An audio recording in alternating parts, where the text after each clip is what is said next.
देवराजसेव्यमान पावनाङ्घ्रिपङ्कजं ज्ञानयज्ञसूत्रमिन्दुशेखरं कृपाकरं नारदादियोगिवृन्दवन्दितं दिगम्बरं काशिकापुराधिनाथकालभैरवं भजे।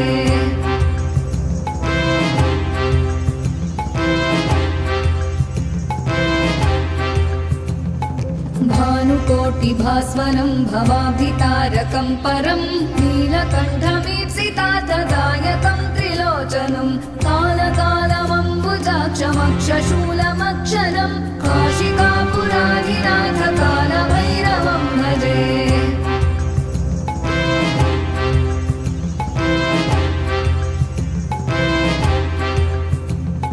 शूलटङ्कपाशदण्डपाणिमादिकारणं श्यामकायमादिदेवमक्षरं निरामयं भीमविक्रमं प्रभुं विचित्रताण्डवप्रियं काशिकापुराधिनाथकालभैरवं भजे।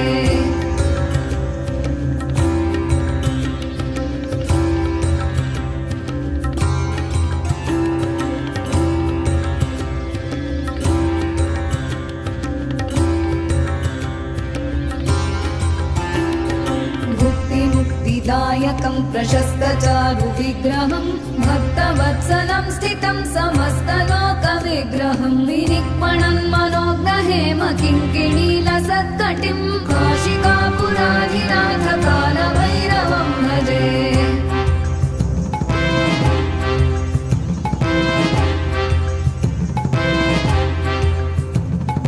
धर्मसेतुपालकं त्वधर्ममार्गनाशकं कर्मपाशमोचकं सुशर्मदायकं विभुं स्वर्णवर्णशेषपाशशोभिताङ्गमण्डलं काशिकापुराधिनाथकालभैरवं भजे।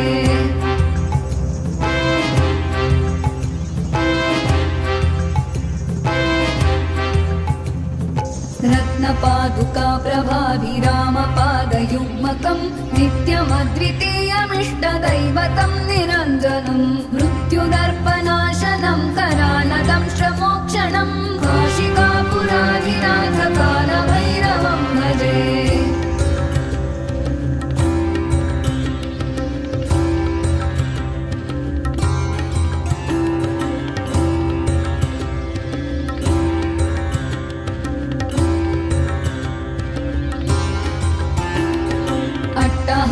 भिन्नपद्मजाण्डकोशसन्ततिं दृष्टिपातनष्टपापजालमुग्रशासनम् अष्टसिद्धिदायकं कपालमालिकाधरं काशिकापुराधिनाथकालभैरवं भजे।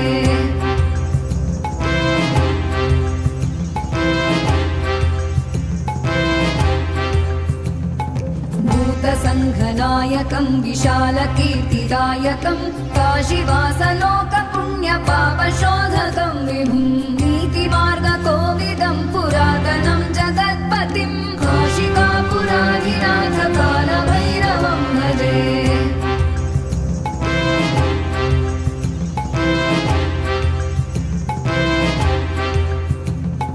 कालभैरवाष्टकं पठन्ति ये मनोहरं ज्ञानमुक्तिसाधनं विचित्र